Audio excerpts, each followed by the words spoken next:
Hannah decides to get up and start clearing the plates. Better to keep moving. "Leave it, sweetie," says her father as he draws a big hand through his still thick, snow-white hair. "Bruce and I will get it. You and Liza did all the work." Sophia tugs at her sky-blue cashmere wrap with ringed fingers. The color matches her eyes. "I supervised," chimes in her mom, still light. Hannah's mother hadn't really wanted to host Christmas, mentioned multiple times in different subtle ways how much work it would be. So Hannah and her sister-in-law Liza did all the shopping, all the early prep work, and all the cooking today to make it easier on Sophia.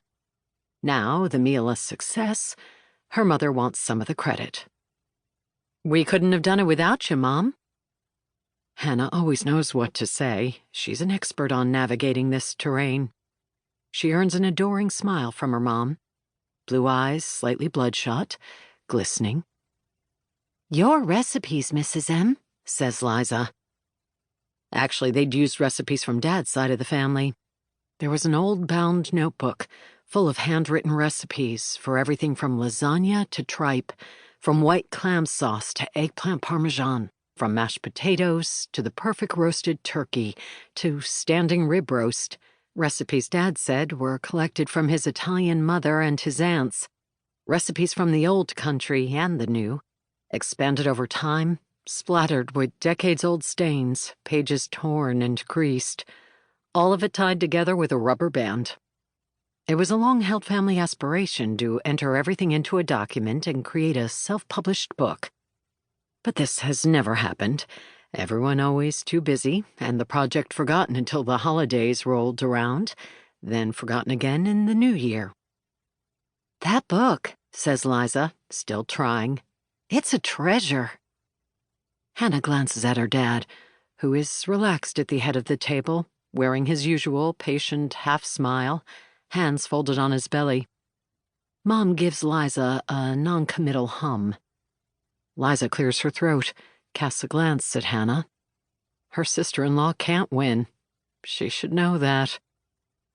Liza hasn't been asked to call Hannah's mother Mom, or even to use her first name.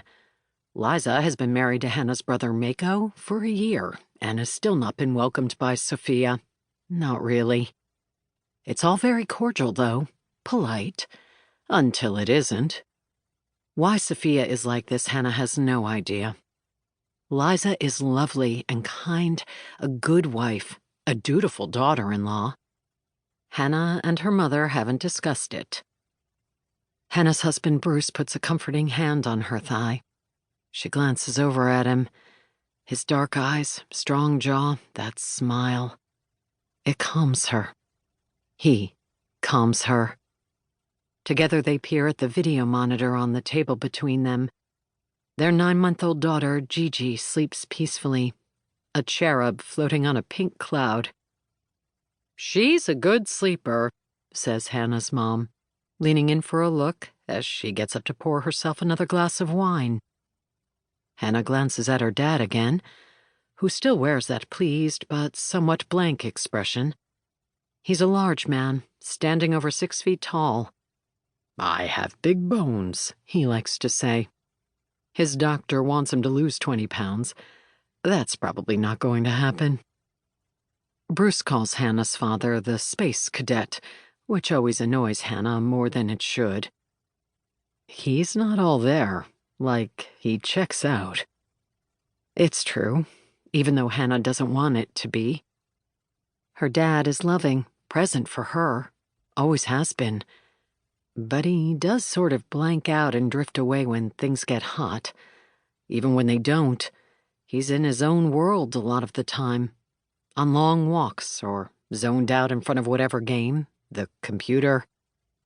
But you know, Bruce is quick to add, "If I were married to your mom, I'd check out too." Mako, Hannah's older brother, left the table after he'd finished eating, and has noisily fallen asleep on the plush sectional beside the towering Christmas tree, visible in the huge open-plan space. An explosive snore draws all their eyes. Hannah laughs. She's always been close with her brother, closer than most siblings. They're friends.